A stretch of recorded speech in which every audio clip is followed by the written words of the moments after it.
A faxineira saiu chorando do escritório do chefe, mas a esposa dele viu e, quando foi falar com ela, chamou a polícia. As lágrimas escorriam pelo rosto dela, silenciosas e devastadoras. Bianca, a moça da limpeza, passou por mim no corredor como um fantasma, com os ombros encolhidos e a cabeça baixa, saindo da sala do meu marido, como se tivesse acabado de receber uma sentença de morte. Meu coração deu um solavanco. Eu a conhecia de vista, sempre sorridente, sempre cantarolando baixo enquanto passava o pano no chão de mármore polido que minha mãe escolheu a dedo 20 anos atrás. Vê-la assim, despedaçada, acendeu um alarme dentro de mim. Parei por um instante, o som dos meus saltos ecoando no silêncio tenso do andar da diretoria. Olhei para a porta fechada do escritório de Cauã, meu marido, o homem que agora se sentava na cadeira que deveria ser minha. Um gosto amargo subiu pela minha garganta. Aquela sala, com sua ampla janela de vidro e a mesa de mogno imponente, era o coração da empresa que minha mãe construiu do nada. Era o meu lugar por direito, o legado que ela me deixou. Mas meu pai, em sua infinita sabedoria, decidiu que eu, sua única filha, não era capaz. Você é muito sentimental, Eduarda. Ele me disse no dia em que anunciou a promoção de Cauã. Negócios precisam de uma cabeça fria, de um homem com pulso firme. Cauã é esse homem. E eu, como uma tola apaixonada, acreditei. Casei-me com Cauã pensando que, juntos, honraríamos o sonho da minha mãe. Pensei que ele seria meu parceiro, que me incluiria nas decisões, que governaríamos aquele império lado a lado. Que ilusão. Nos primeiros meses, ele até fingia me consultar. Pedia minha opinião sobre novos contratos e sorria quando eu sugeria algum benefício para os funcionários, algo que minha mãe sempre fez questão de manter. Mas aos poucos, as reuniões aconteciam sem que eu soubesse. As decisões eram tomadas antes mesmo de chegarem aos meus ouvidos, e eu fui me tornando uma figura decorativa na minha própria herança. Uma esposa troféu, que aparecia em jantares de negócios para sorrir e concordar, mas que não tinha voz ativa dentro das paredes que me viram crescer. Meu pai apoiava cada movimento dele. Para o meu pai, Cauã era o filho homem que ele nunca teve, forte, decidido e implacável. Tudo o que eu, segundo ele, não era. Eu era apenas a filha do dono, uma sombra no corredor, um lembrete constante de que a verdadeira força por trás daquele nome, minha mãe, não estava mais entre nós. Respirei fundo, empurrando a porta do escritório de Cauã. Ele estava de costas para mim, olhando a cidade pela janela, com o celular na orelha. Pelo tom de voz baixo e controlado, sabia que estava falando com meu pai. Ele me viu pelo reflexo no vidro e fez um sinal com a mão, um gesto displicente para que eu esperasse. A raiva borbulhou no meu peito, quente e familiar. Eu não era uma secretária para ser dispensada com um aceno. Sim, senhor. Já foi resolvido. Um problema a menos, disse ele ao telefone, e desligou. Virou-se para mim com um sorriso que não alcançava seus olhos frios. Duda, meu amor. Que surpresa. Não sabia que vinha hoje. Eu vi a Bianca saindo daqui, Cauã. Ela estava chorando muito. O que aconteceu? Fui direto ao ponto. Cansei dos rodeios, dos jogos de poder que ele tanto amava. Ele suspirou, afrouxando a gravata como se o meu questionamento fosse um fardo. Ah, isso. Apenas um procedimento padrão de recursos humanos. Tive que dispensá-la. Dispensá-la? Por quê? Bianca é uma ótima funcionária. Está aqui há anos. Sempre foi dedicada. Eduarda, por favor, ele disse, contornando a mesa e parando na minha frente, com uma expressão de falsa paciência. Você não entende dessas coisas. A produtividade dela caiu, estava se tornando um custo desnecessário. Precisamos otimizar, cortar gastos. Foi uma decisão puramente empresarial. Custo desnecessário, e repeti incrédula. Cauã, estamos falando de uma pessoa, não de uma máquina quebrada. Minha mãe sempre disse que os funcionários são o maior patrimônio desta empresa. Ele riu. Uma risada curta, sem humor. Sua mãe era uma sonhadora, querida. Adorável, mas uma sonhadora. O mundo dos negócios é cruel. Se não formos eficientes, a concorrência nos engole. Seu pai concorda comigo. Claro que concordava. Os dois se tornaram uma frente unida contra mim. Contra tudo o que minha mãe representava. Olhei ao redor daquela sala. Cauã havia tirado as fotos da minha mãe que ficavam na estante e substituído por prêmios de gestão e gráficos de desempenho. Ele estava, metodicamente, apagando a alma daquele lugar. Eu não acredito em você. Falei, minha voz mais firme do que eu esperava. Havia algo mais. Eu vi o desespero nos olhos daquela moça. O que você não está me contando? Ele se aproximou, tentando me abraçar, mas eu recuei. Seu sorriso se desfez, dando lugar a uma irritação mal contida. Eduarda, já disse para não se meter nos assuntos da empresa. Você é minha esposa. Seu lugar é em casa, cuidando de nós. Deixe que eu cuido dos negócios. Seu pai me deu essa responsabilidade e eu não vou decepcioná-lo. Essa empresa também é minha. Eu gritei, perdendo a compostura. Essa mesa, essa cadeira, cada tijolo deste prédio foi comprado com o suor da minha mãe. E você não vai me dizer qual é o meu lugar. O silêncio que se seguiu foi pesado. Os olhos dele se estreitaram. Não levante a voz para mim. Não aqui. Ele sibilou. O assunto está encerrado. A faxineira foi demitida. Fim da história. Mas eu sabia que não era o fim. Era o começo. Saí da sala dele batendo a porta. O som ecoando como um tiro de largada. Eu não ia deixar aquilo passar. Eu ia descobrir o que ele tinha feito com Bianca. E pela primeira vez em muito tempo, senti uma chama de luta se acender dentro de mim. A chama da minha mãe. Eu precisava encontrar Bianca e descobrir a verdade. Aquele choro no corredor não era apenas sobre um emprego perdido. Eu sentia isso nos meus ossos. Era algo muito pior. Saí do prédio sentindo o ar frio da tarde no meu rosto, mas por dentro eu queimava. Minha mente trabalhava a 1000 por hora. Onde ela poderia ter ido? Bianca não morava perto. Eu sabia que ela pegava 2 ônibus para chegar ao trabalho todos os dias. Meu olhar varreu a rua e a encontrei. Sentada num ponto de ônibus do outro lado da avenida, uma figura pequena e encolhida, abraçando a própria bolsa como se fosse a única coisa que lhe restava no mundo. O próximo ônibus só passaria em 20 minutos. Eu tinha tempo. Atravessei a rua sem nem olhar para os lados. Os carros buzinando para a mulher louca de saltos altos que se jogava na frente deles. Nada importava. Cheguei perto dela em silêncio e me sentei ao seu lado no banco de concreto frio. Ela se assustou, me reconheceu, e seu primeiro instinto foi se levantar para ir embora. Talvez por medo, por vergonha, ou por achar que eu estava ali para terminar o serviço sujo do meu marido. Bianca, espere. Por favor, pedi, a voz saindo mais suave do que eu me sentia. Eu só quero conversar. Juro.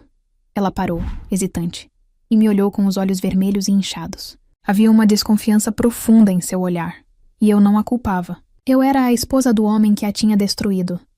Senhora Eduarda, com todo respeito, eu só quero ir para casa, ela disse, a voz embargada. Eu sei, e eu te levo. Mas antes, preciso que me conte a verdade. O que meu marido fez com você? Eu não acredito na história de corte de gastos. Eu te via trabalhando, Bianca. Você era a primeira a chegar e a última a sair. Por favor, me ajude a entender. Ela me encarou por um longo tempo, uma batalha interna acontecendo em seu rosto. Talvez ela tenha visto em meus olhos a mesma revolta que sentia em seu coração. Talvez ela estivesse tão desesperada que se agarrou àquela pequena chance. Ela se sentou novamente, suspirando um ar que parecia carregar todo o peso do mundo. Ele me demitiu porque eu estou grávida. Ela sussurrou, e a palavra pareceu rasgar sua garganta ao sair. Ela pousou a mão instintivamente sobre a barriga, que ainda não tinha volume algum. Eu descobri há 2 semanas. Criei coragem hoje e fui falar com o RH para ver sobre meus direitos, a licença. Eles me mandaram direto para a sala do seu marido. Um nó se formou no meu estômago. Grávida. Meu Deus.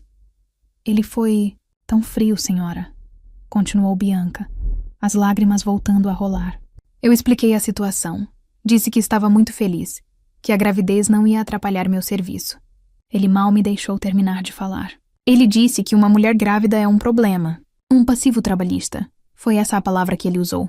Disse que eu ia começar a faltar para ir em consulta, que meu ritmo ia diminuir e que a empresa não podia se dar ao luxo de pagar por uma licença maternidade para depois ter que contratar outra pessoa no meu lugar.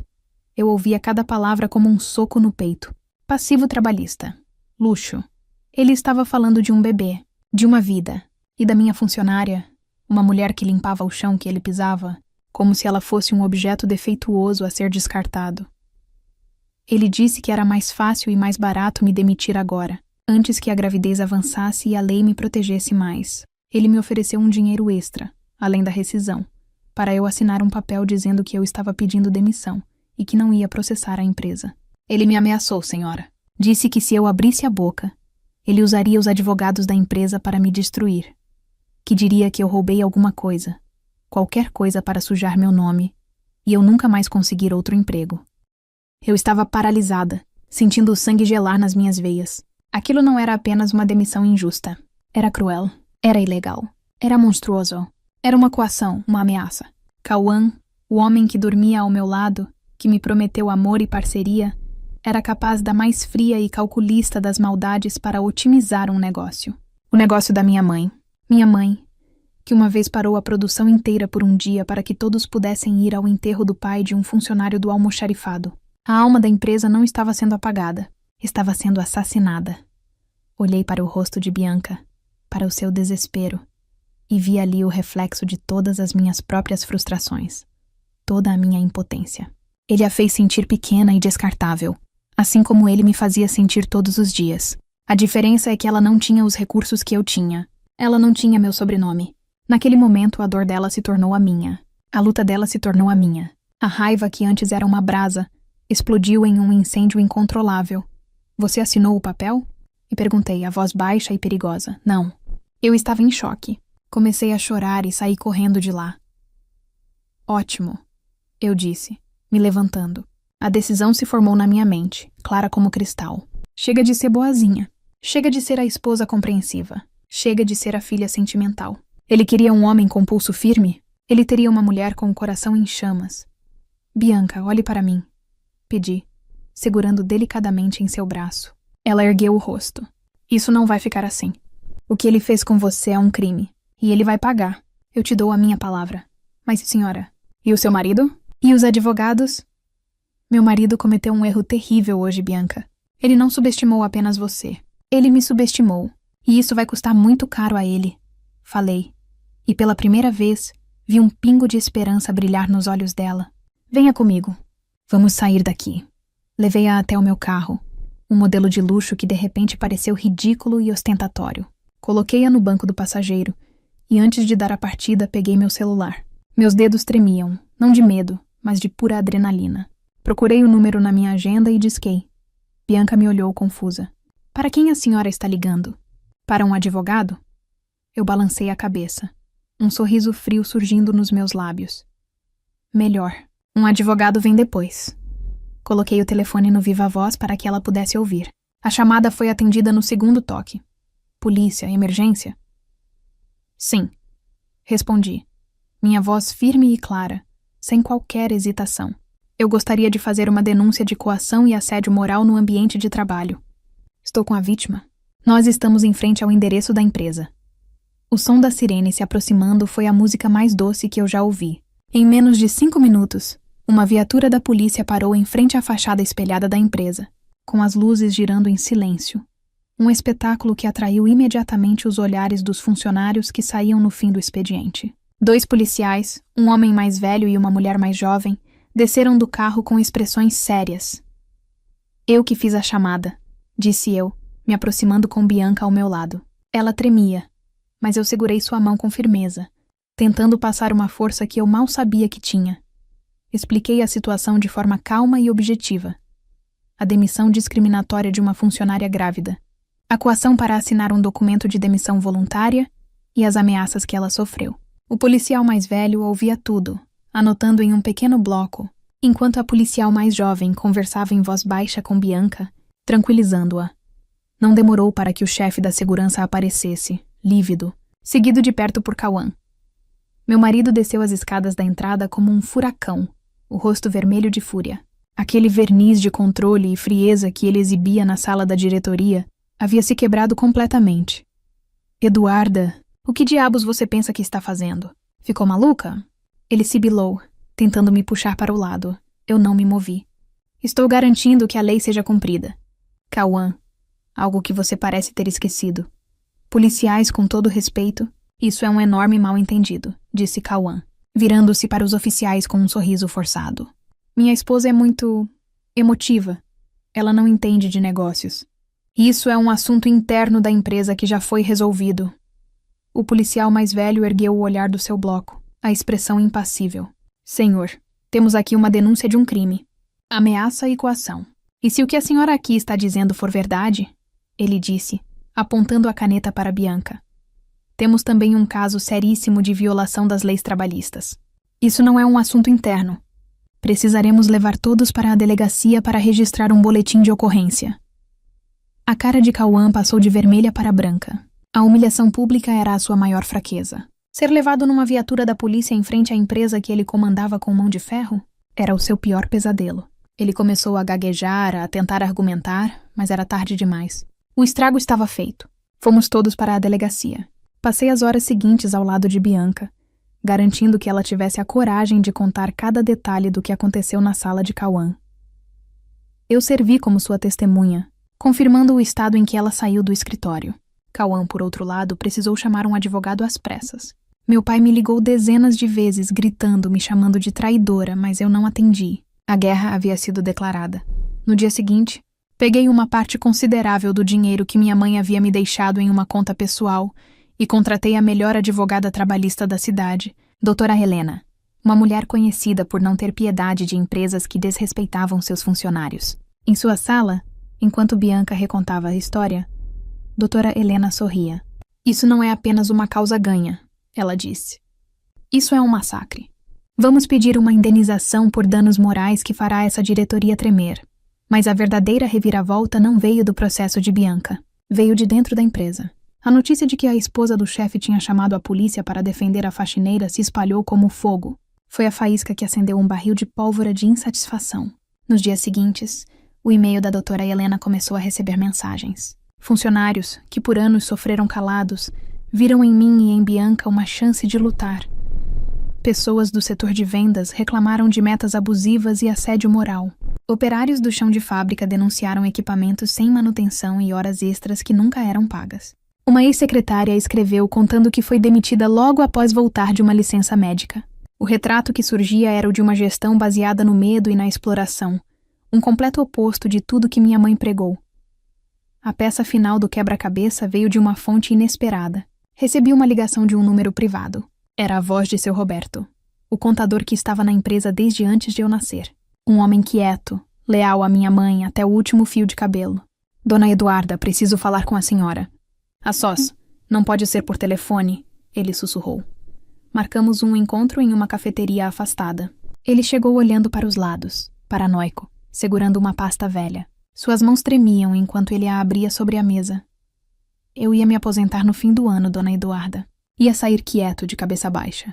Mas depois do que a senhora fez pela moça da limpeza, eu não posso. Minha consciência não deixa. Eu vi sua mãe construir aquilo com as unhas. O que eles estão fazendo é um pecado. Ele me mostrou planilhas, cópias de notas fiscais, extratos bancários. Eu não entendia muito de contabilidade, mas entendia o básico. E o que eu vi me deixou sem ar. Havia notas fiscais de valores altíssimos para serviços de consultoria de empresas de fachada, empresas que não existiam. Pagamentos milionários para fornecedores que tinham como endereço apenas uma caixa postal. Contratos de manutenção superfaturados com companhias recém-criadas em nome de laranjas. Era um esquema claro, descarado, de desvio de dinheiro. Eles estão sangrando a empresa, menina, disse seu Roberto, os olhos marejados. Todo mês, milhões de reais somem nesse ralo. A empresa está operando no vermelho. Se continuar assim, em 1 ou 2 anos ela vai à falência. Eles estão destruindo o legado da sua mãe para encher os próprios bolsos. Meu mundo girou. A crueldade com Bianca não era um caso isolado. Era um sintoma de uma doença muito maior. A ganância. A podridão. Quem está fazendo isso? Perguntei, embora já soubesse a resposta. Seu Roberto empurrou uma última folha sobre a mesa. Era a cópia de uma autorização de transferência de um valor absurdo. No final da página, 2 assinaturas eram claramente visíveis. Uma era de Cauã, meu marido. A outra, que fez meu coração se partir em 1000 pedaços, era do meu pai.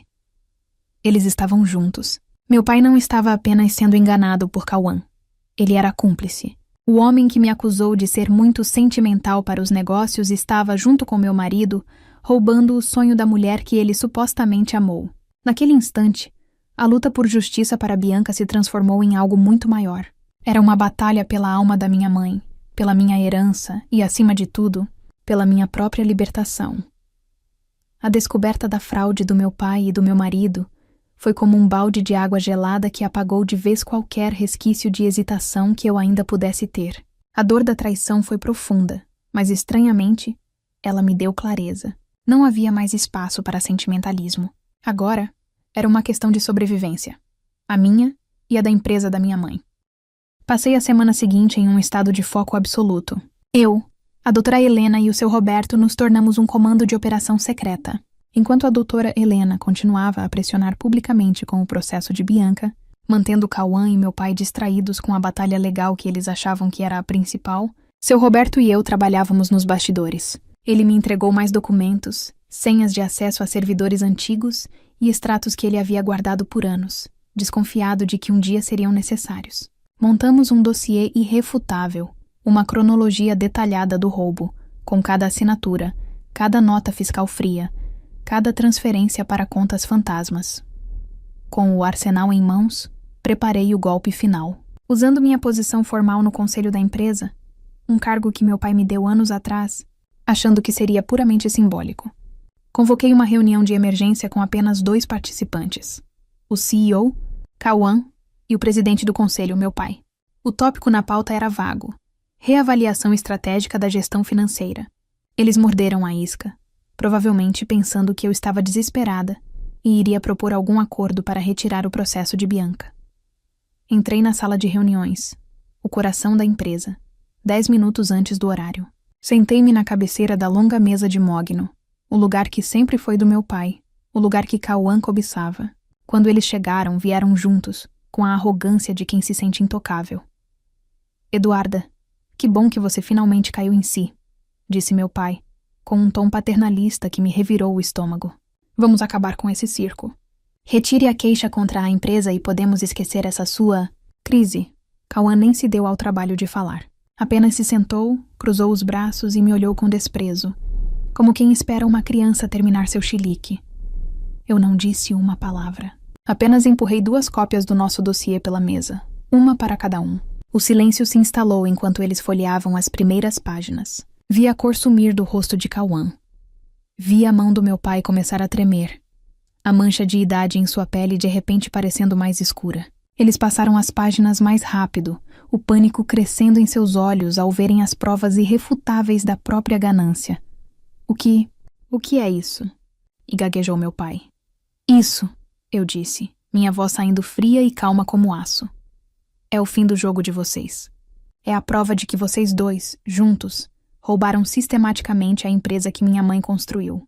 Que vocês estavam levando o sonho dela à falência para financiar suas vidas de luxo. Cauã bateu a mão na mesa. Isso é uma montagem. Você não pode provar nada. Sua louca. Ah, eu posso, respondi sem me alterar.